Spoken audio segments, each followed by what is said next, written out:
سی راز میراج ਮੁਹੱਬਤਾਂ ਦਾ ਨਹੀਂ ਸੀ ਕਿਸੇ ਦੀ ਸਮਝ ਵਿੱਚ ਆਉਣ ਵਾਲਾ ਸੱਦਿਆ ਤਾਲਿਬ ਤੇ ਗਿਆ ਮਤਲੂਬ ਉਥੇ ਜਿਬਰਾਈਲ ਸੀ ਸੱਦ ਲੈ ਜਾਣ ਵਾਲਾ ਬਾਜ਼ੇ ਆਖਦੇ ਬਿਨ ਦਰਵਾਜ਼ਿਆਂ ਤੋਂ ਕਿਵੇਂ ਪਹੁੰਚਿਆ ਅਰਸ਼ ਤੇ ਜਾਣ ਵਾਲਾ ਅਬਰ ਅਕਲ ਨੂੰ ਇੱਥੇ ਦਖਲ ਕੀਏ ਜਾਣੇ ਜਾਣ ਵਾला या ले जाने वाला। ये मेरे रब का दावा है, अपने महबूब को सैर मैंने करवाई। अच्छा, सैर करवाई क्यों? तो कहा कि मैं अपने अजायब कुदरत की निशानियां अपने अब्दे खास को, अब्दे मुनीब को, अब्दे मुख्तार को, अब्दे मुकर्रम को दिखाना चाहता हूँ। और फिर अल्लाह जल्ला शानहू ने अपने महबूब को इतनी निशानियां दिखाई जिनका ताल्लुक देखने से भी था, जिनका ताल्लुक विजदान से भी था, महसूसात से भी था, सुनने से भी था। कभी हुजूर अलैहिस्सलातु वस्सलाम जन्नत की खुशबू सूंघते हैं, नज़ारों की वादी देखते हैं, और कभी दोज़ख के अंदर अजाबों में मुब्तला लोगों को देखते हैं।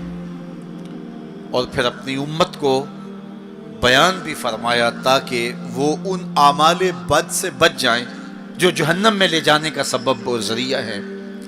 आज की शब ख़ास में मैं और आप अपनी ज़िंदगियों पे गौर करें और हुजूर अलैहिस्सलाम ने वो जो हमें ख़बरें दी हैं उनको देखें, और कोई ऐसी कोताही कहीं हमारे आमाल में तो नहीं है, अगर है तो उसको अपने से दूर करके एक नई ज़िंदगी का आज से आगाज़ करें। हुजूर अलैहिस्सलाम ने फरमाया कि मैंने कुछ लोगों को देखा कि पत्थरों से उनके सर कुचले जा रहे हैं, और पत्थरों से कुचलने की वजह से उन लोगों के सर कीमे की तरह हो जाते, कूट दिए जाते हैं पत्थरों से, लेकिन थोड़ी देर के बाद फिर सही हो जाते हैं, लेकिन फिर दोबारा उनके सर कुचले जाते। तो मैंने पूछा, जिब्रील ये कौन लोग हैं?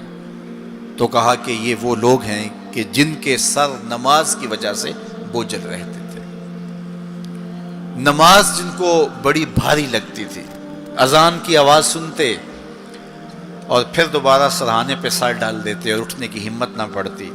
हय्या अलस्सलाह हय्या अलल फलाह की दिल फरेब सदाएं कानों में पड़ती। तो इनके सर नमाज की वजह से बोझल होते थे, और आज इनके सर पत्थरों से कूटे जा रहे हैं। इस पूरे इज्तिमा में जो इस ग्राउंड के किनारों तक है और बाहर गली में भी इस लाउड स्पीकर के ज़रिए से, बाज़ार में भी, सड़क पर भी आवाज़ें पहुंच रही होंगी, तो आप सब और मैं गौर करें कि हमारी ज़िंदगी में कहीं नमाज से कोताही तो नहीं है। और ये भी सुन लीजिए कि ये मेराज का तोहफ़ा ख़ास है जो हुजूर लेकर आए हैं। इसीलिए अस्सलातो मेराजुल मोमिनीन कहा गया कि नमाज अहले ईमान के लिए मेराज है।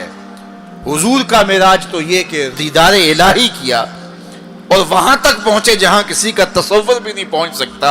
लेकिन इस उम्मत के लिए मेराज ये है कि जब वो पेशानी सजदे में रख के सुभान रब्बी अल आला कहती है, इतनी रहमतें बरसती हैं कि अगर लोगों को पता चल जाए कि हम जब सजदे में होते हैं तो कितनी रहमतें बरसती हैं, तो वो सजदे से सारी ना उठाएं, इतनी रहमतों का नज़ूल होता है।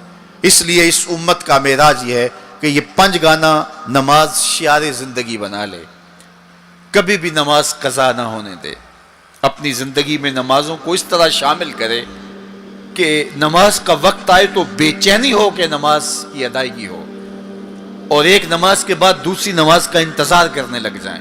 हुजूर नमाज को आंखों की ठंडक करार दें। बिलाल हबशी को जब अजान के लिए कहते तो ये फरमाते, अरेहना या बिलाल, बिलाल उठो और हमारे सीने को राहत पहुंचा दो। तो नमाज से हुजूर के कल्ब को, हुजूर के सीने को राहत पहुंचती थी।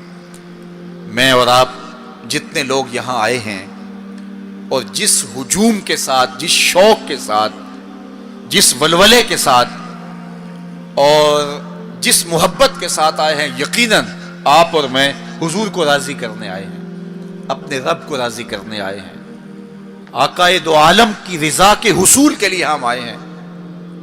तो हुजूर की रिज़ा के तालिब बन के आज के इस इज्तिमा में आने वालों, अगर तुम चाहते हो कि हुजूर हमसे राज़ी हो जाएं, तो अगर बदकिस्मती से कोई बेनमाजी है تو آج عزم کر کے جائے کہ آج کے بعد نماز نہیں چھوڑوں گا، اللہ کے رسول راضی ہو جائیں گے انشاءاللہ، چونکہ حضور نے نماز کو اپنی آنکھوں کی ٹھنڈک قرار دیا ہے۔ یہ